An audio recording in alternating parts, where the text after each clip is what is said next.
నా పేరు మాధవరాయుడు. మాది పక్కూరు భవానీపురం అండి. అంటే మీ ఊరు పంచాయతీకి ఏమైనా రావాలా? లేదు మీ హై స్కూల్ జెండా ప్రతిష్టాపనకు రావాలా? కాదండి. లేదు మీ అన్నదమ్ముల మధ్య తీర్పు చెప్పడానికి రావాలా? అది కాదు సార్, నా చెల్లెలు. మీ చెల్లికి ఏమైనా చెవులు కుట్టాలా? అది కాదయ్యా, నా చెల్లెల్ని చాలా గారాభంగా పెంచుకున్నాను.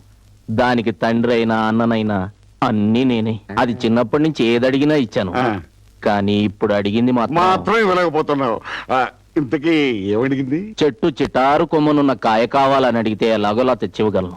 కానీ ఆకాశంలో ఉన్న చంద్రుణ్ణే కావాలంటే నేను ఎలా తెచ్చివ్వగలను బాబు గారు? నీకన్నా బుద్ధి జ్ఞానం ఉందటే.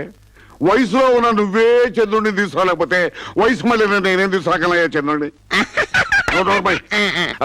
ఎందుకు ఏమడిగింది? పెళ్లి కొడుకుని మంచి సంబంధం చూసి పెళ్లి చేసాయి. కుదరదయ్యా. తను అనుకున్న పెళ్లి కొడుకు ఆకాశంలో చంద్రుడంటయ్యా.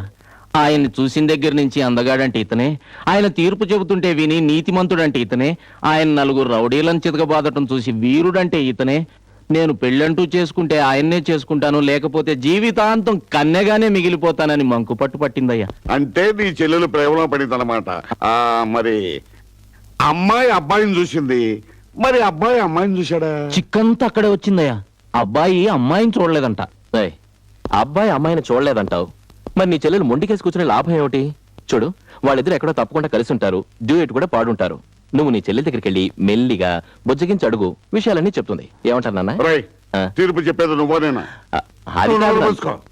వీడు చెప్పింది కరెక్ట్ అయ్యా. ముందు ఆ అబ్బాయి ఎవరో తెలుసుకో, 4 వయసు దారిలోకి వస్తా. అంత పనొద్దయ్యా. నీకు తెలియదయ్యా. నువ్వు చెప్పిన లక్షణాలన్నీ చూస్తుంటే ఆ కుర్రాడు బాగా డబ్బు గల కుర్రాడై ఉంటాడు. కళ్ళబొల్లి మాటలు చెప్పి నీ చెల్లెల్ని మోసం చేసినా చేస్తాడు. ఆ తర్వాత నువ్వు బాధపడే లాభం లేదు. ముందు ఆ కుర్రాడు ఎవరో తెలుసుకో. ఆ కుర్రోడు చాలా గొప్పోడండి. ఈ కాలం కుర్రాడిని నమ్మకు, అది డబ్బున వాళ్ళని అస్సలు నమ్మకు. అందరూ నాలా బంగారంలో ఉంటారా ఏంటి? కావాలంటే వాడు ఎవడో చెప్పు, 4 పీకులు పీకుతాను. ఆ కుర్రోడు బంగారం లాంటి. బంగారం అంటావు అంటే ఏమిటి? ఇప్పుడు నన్ను సంబంధం చూడమంటావా? అంత గొప్ప కుర్రోడితో సంబంధం కల్లో కూడా ఊహించలేనండి. అతను అంతస్తు వేరు, మా అంతస్తు వేరు అయ్యారు. తమరోసారి మా ఇంటికి వచ్చి మా చెల్లెలతో ఈ పెళ్లి జరగదమ్మా, మీ అంతస్తు వేరు వాళ్ళ అంతస్తు వేరు అని దానికి బుద్ధి చెప్పాలి బాబు.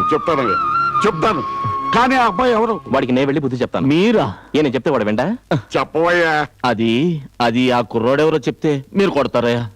చెప్పకపోతే నేను కొడతా. అది మీరు కొట్టినట్టు నేను చెప్తానయ్యా. ఆ కొట్టలో చెప్పు. ఎందుకని మంచి ఆ కుర్రాడు అది చెప్పోయా. అది కుర్రాడు ఎవరో చెప్పవయ్యా. అది చెప్పోయా. అది చిన్నబాబు గారు. నాన్న నాకే గొడవ తెలియదు నాన్న. నేనపయ్యా, నేను చూశాను. నేను ఈయన్ని చూడలేదు, ఈ చెల్లెని చూడలేదు. అసలు లేదు.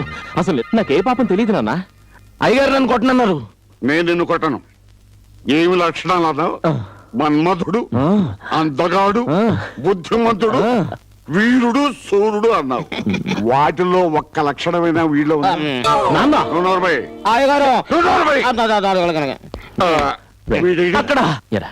నా గురించి అంత కరెక్ట్ గా అర్థం చేసుకున్న అమ్మాయి ఎవర్రా? నిజంగా తెలియదండి. తెలీదురా. ఆయన చెల్లెలండి.